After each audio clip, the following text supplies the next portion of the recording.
A new tempest in Amy's existence. Disowned by her family, would she pursue legal action this time? Amy Slayton, a star of 1,000-Pound Sisters, is confronting a significant dilemma. Amy and her spouse, Brian Lovvorn, have maintained a strained familial relationship for an extended period. However, the circumstances escalated to a degree that compelled Amy's brother, Adam Hunter, along with other family members, to make a difficult decision to expel Amy and Brian from the residence. The family asserts that Amy and Brian's conduct has become intolerable, and they wish for no one to witness the couple's faces again. The family assumes the responsibility of caring for the children, as they believe this is the optimal choice for the children's healthy future.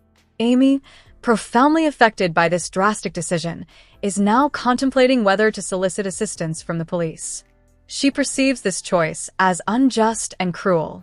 As a mother, she believes that no one has the authority to separate her from her children. The scenario is poised to become further complex. On one side, the family believes they are correct. Amy perceives herself as a victim of injustice.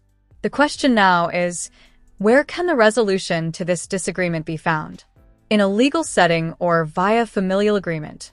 This year's summer heat in Dixon, Kentucky, was particularly oppressive, both meteorologically and emotionally. Amy Slayton, cherished by admirers of 1,000-Pound Sisters, was experiencing what she termed the most heartbreaking chapter of her life. Amy and her spouse, Brian Lovvorn, have consistently maintained a poor relationship with her family. Although fans observed moments of happiness, the reality of their residence was considerably flawed. Brian faced difficulties maintaining employment, and disputes between him and Amy were commonplace. Her brothers, particularly Adam Hunter, had become progressively apprehensive over the couple's mental well-being, lifestyle decisions, and the impact of these factors on Amy's two young children. Subsequently, the critical juncture was reached. Following a tumultuous disagreement that reverberated throughout the house, Adam convened the family, Tammy, Chris, Amanda, and proclaimed, "We've exhausted all options. We have provided assistance, support, and therapeutic services. We must not allow the children to mature in this turmoil any longer." The following morning, in an intense confrontation, the family informed Amy that she and Brian must vacate the premises immediately. Adam stated that they will be assuming provisional custody of the children and had already reached out to social services to formalize the procedure. Amy was astonished. She wept as she grasped a tiny bag containing her son's clothing. "This action is not permissible. You are separating a mother from her offspring," she lamented. Brian, incensed and flushed, attempted to object, yet the family remained resolute. Tammy, despite her internal conflict, grasped Amy's hand briefly and murmured, "It is for the children, Amy. Assistance is required initially." Amy and Brian, lacking alternatives, registered at a modest motel on the outskirts of town. Amy spent hours gazing at old baby photographs, her heart aching with each hour she was separated from her children. Subsequently, the pivotal choice was made. Amy reached out to an attorney. "I was reluctant to undertake this," she informed local reporter Carla Winslow. "However, if they intend to regard me as an outsider, akin to a criminal, then I shall advocate for my rights as any mother would." The narrative rapidly disseminated across social media platforms. Supporters were polarized. Some endorsed Amy's decision, stating that every woman merits the opportunity to advocate for herself. Others supported the family, commending them for prioritizing the children's safety and welfare. The court proceedings commenced 2 weeks thereafter. The Slayton family faced abrupt and intense public scrutiny. Accusations of verbal abuse, negligence, and mental distress permeated the courtroom atmosphere. Amy wept as she expressed her affection for her children and her readiness to pursue treatment and parenting classes. "I am not flawless," she conceded. "However, no individual possesses the authority to remove my children in such a manner without first attempting to assist me." The judge, a composed and authoritative woman in her 60s, listened attentively. She requested a provisional custody arrangement with weekly visits for Amy and required counseling for both herself and Brian. A comprehensive custody hearing was arranged for the subsequent summer. Amy confronted the cameras once more outside the courthouse. "I am not undertaking this to oppose my family. I am undertaking this endeavor to advocate for my family. I aspire to enhance my maternal capabilities and spend quality time with my sons." Upon returning home, Tammy observed the interview in silence. She brushed away a tear and murmured, "Perhaps it is time we cease opposing her and begin assisting her." The implications of Amanda Halterman's podcast for the future of 1000 LB Sisters. Amanda Halterman from 1000 Pound Sisters is launching a new podcast, which may imply negative implications for her future on the show. Amanda, aged 44, is the middle sibling in her family. Initially, 1000 Pound Sisters chronicled the weight loss endeavors of Tammy and Amy Slayton. However, the series has since broadened to encompass the bariatric experiences of their siblings, Misty Slayton Wentworth, Chris Combs, and Amanda. Amanda became a principal cast member in Season 4 when she confronted Amy's former spouse, Michael Halterman, who is the brother of Amanda's ex-husband. Season 7 of 1000 Pound Sisters is presently airing, focusing on Tammy's transformed demeanor as she prepares for skin removal surgery following a weight loss of almost 500 pounds. All family members have been progressing in their weight loss efforts.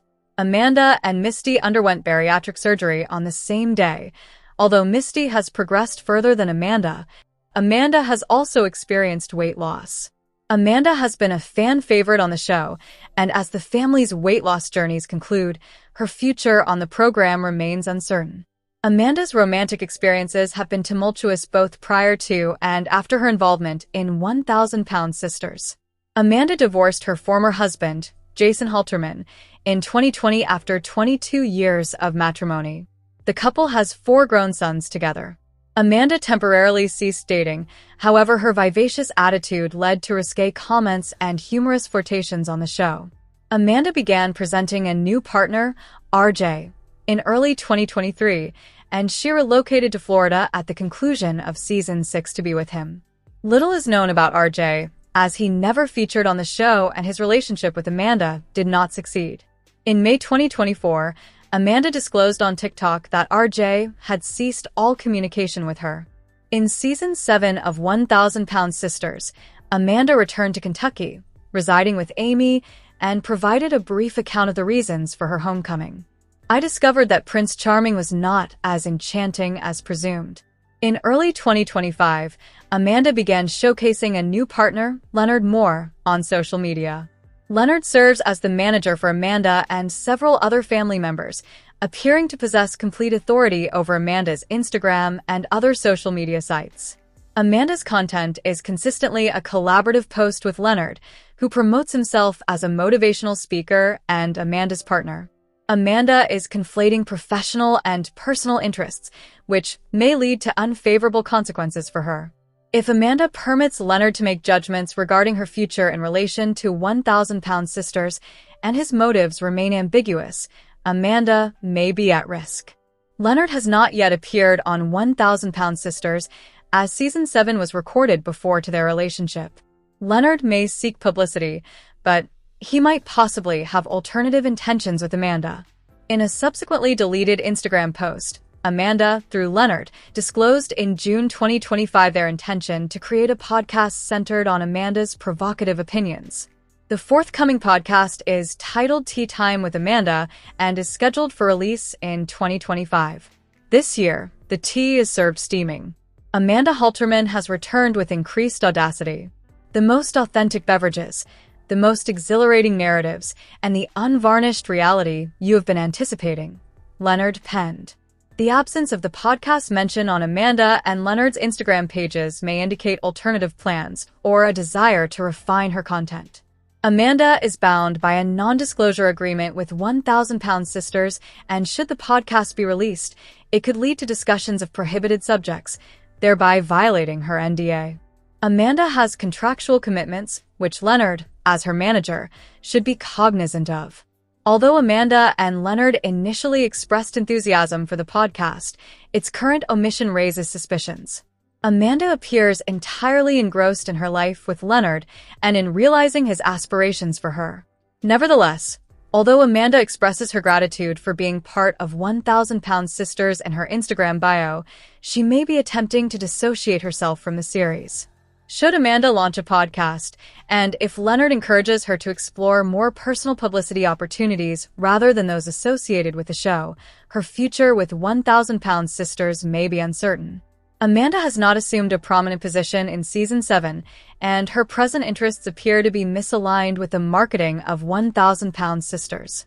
Considering Amanda's evident commitment to Leonard, it appears that his decisions are paramount. Should they proceed with the podcast, it may serve as their primary avenue for content creation and revenue generation, and Amanda would have significantly more to discuss if she were to exit the show. A potential concern for Amanda's future on 1,000 Sisters is the introduction of a new program. Set to premiere in June 2025, 1,000 Roomies is the latest addition to the TLC lineup. This show chronicles the experiences of two morbidly obese roommates as they undertake a journey akin to that of Tammy and Amy. If 1,000 Roomies supplants 1,000 Sisters, Amanda may be justified in her decision to pivot at this time. She may be attempting to proactively establish a new trajectory in the public eye for herself and Leonard. 1,000 Roomies could potentially be an extension of the 1,000 Sisters franchise. If this is accurate and Amanda does not initiate a podcast, there may be an opportunity for her should 1,000 Sisters Season 8 receive approval. Nonetheless, Amanda has not explicitly articulated her intentions regarding the show, but she may be compelled to withdraw if she violates her NDA through a podcast. Nonetheless, Tammy and Amy Slayton had long aspired to travel internationally. For years, the sisters viewed travel programs and perused magazines adorned with images of castles, double-decker buses, and the Queen's Guard. Now, after numerous life challenges, the moment had finally come. They were bound for London.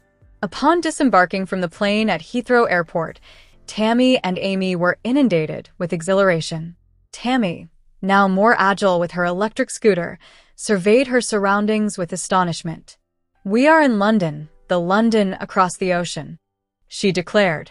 Amy chuckled and retrieved her phone, prepared to record the experience for her YouTube channel.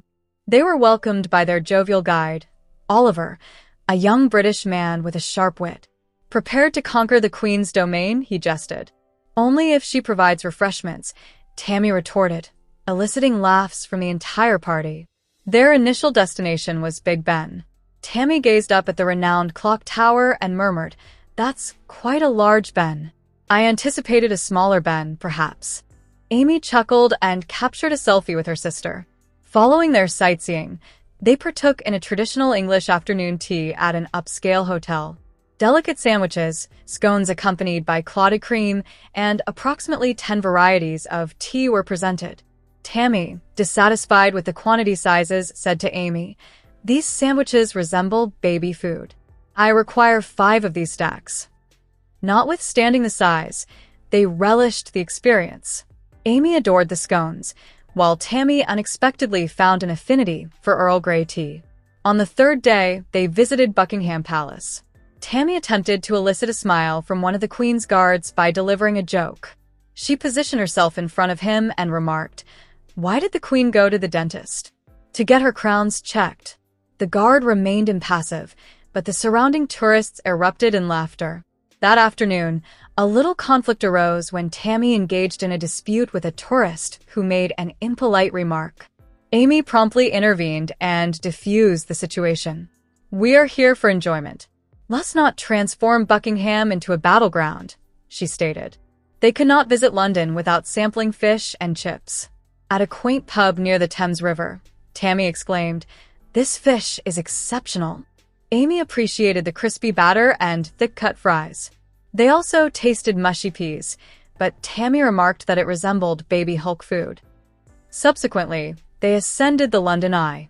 Initially apprehensive, Tammy was awestruck by the panoramic view of the illuminated metropolis upon reaching the summit. "I can see the entire world from here," she remarked, her eyes glistening with tears. A notable aspect of the excursion was the visit to the Harry Potter studio tour. Tammy donned a Slytherin blouse, while Amy confidently displayed her Gryffindor scarf. They posed with wands, examined the Great Hall, and even had a digital broomstick ride. Tammy remarked, "If I possessed a wand, I would utilize it to conjure pizza," to which Amy responded, "or to vanish from familial conflicts." On their final evening in London, the sisters occupied a bench adjacent to Tower Bridge, consuming ice cream and observing the passage of boats. Amy turned to Tammy and remarked, "I never anticipated we would arrive here. Yet we have." Tammy acknowledged, "We have made significant progress. This is merely the commencement." They vowed to travel extensively, to embrace life audaciously, and to ensure their past does not dictate their future. Nonetheless, the camera shifts to Dixon, Kentucky. The atmosphere is denser than normal, not alone due to the summer warmth, but also from the escalating tension within the Slayton family. Tammy Slayton, now residing more independently following her significant weight reduction journey, sits on her porch enjoying iced tea. She is elegantly attired, her makeup flawlessly applied, and a ring light illuminates the background. She has been recording TikToks and product promotions throughout the morning. Amy, accompanied by her younger sister and her 2 children in the rear seat, arrives with a tense expression, indicative of her frustration. Since Tammy started amassing social media followers and securing sponsorships, the dynamics have shifted significantly. "Do you consider yourself superior to us now?" Amy inquires as she exits the vehicle, neglecting to offer a hug. Tammy's gaze sharpens. "No, Amy. I believe you are merely envious that I have discovered a talent in which I excel." The comment struck with force. Their half-brother Chris, who had just arrived with groceries, halted abruptly. "Tammy, what on earth are you discussing?" he growled. Tammy is prepared for confrontation. Since acquiring brand endorsements, participating in interviews, and receiving gifts from fans globally, you all perceive me as arrogant. When I weighed 700 pounds and wept nightly, there was no envy. Yet now I am vilified for my progress. Amy expresses her exasperation. "No one is envious, Tammy. We simply desire the former version of you, the one who did not incessantly discuss likes, followers, and cosmetic brands." Tammy descends from the porch, her voice quavering yet resolute. "Perhaps the former version of myself has departed. Perhaps her departure was necessary for my survival. You all desire my continued brokenness to enhance your own self-esteem." Cameramen are astonished. Producers converse discreetly, recognizing they have uncovered profound emotional value. Later that evening, Tammy conducts a live Q&A session with her followers. An influx of hearts and fire emojis inundates the stream.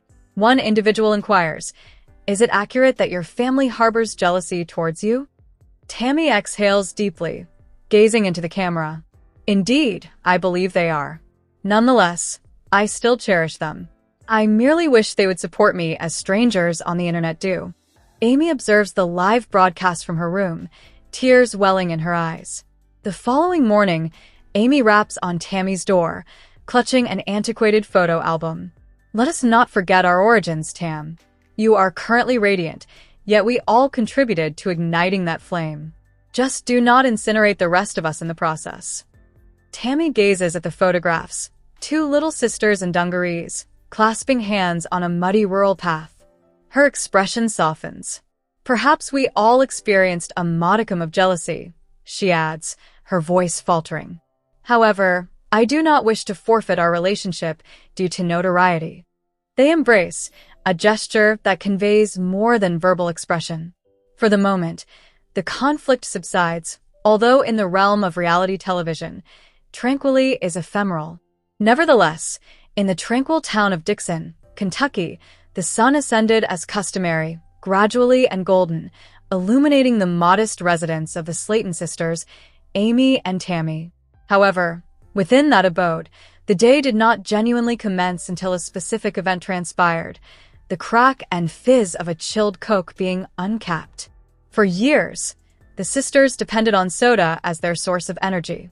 Whether awakening, viewing television, filming their show 1,000-Pound Sisters, or simply relaxing on the porch, they consistently held a can or bottle. Pepsi, Dr. Pepper, Mountain Dew, regardless of the brand, they had consumed it. On a typical day, they ingested up to 12 sodas each, occasionally exceeding that amount. One July morning, Amy sat at the kitchen table surrounded by 6 empty cans. Tammy emerged from her bed, lethargic yet yearning for that sugary effervescence. "I require a soda as desperately as I require air," Tammy remarked, massaging her abdomen. Amy laughed softly, but did not refute the statement. She opened the refrigerator and threw a can to her sister. However, on that day, a transformation occurred. During the production of a scenario for the upcoming season, the crew introduced an unexpected guest, Dr. Marla Simmons, a nutritionist recognized for her pragmatic approach. "Are you both aware of the sugar content in 12 sodas consumed daily?" she inquired, with her arms crossed. Tammy derisively remarked, "Indeed, quite a bit. However, it is merely soda. It is not as if we are consuming an entire cake." Dr. Marla arched an eyebrow. "Indeed, it is precisely that. One soda contains approximately 39 grams of sugar. Consuming 12 is akin to ingesting 4 cakes daily."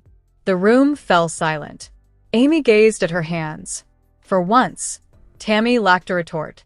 Later that evening, the sisters sat outdoors beneath the stars, holding their sodas. However, neither chose to open theirs. Amy inquired softly, "Have you ever considered that we might be causing ourselves harm?" Tammy exhaled deeply. "I often jest, but indeed, I experience constant fatigue. My complexion is deteriorating. I struggle to walk long distances. Perhaps it is not solely the excess weight. Perhaps the soda contributes as well." Amy acquiesced. "Perhaps we should begin modestly. For instance, reduce to 4 per day." Tammy lamented, "4? Are you attempting to exhaust me?" They both chuckled, but an undercurrent of apprehension persisted. The following day, they recorded a new scenario. The sisters accessed their refrigerator and retrieved water bottles instead of soda. It seemed peculiar, unfamiliar, and inappropriate. Nonetheless, they toasted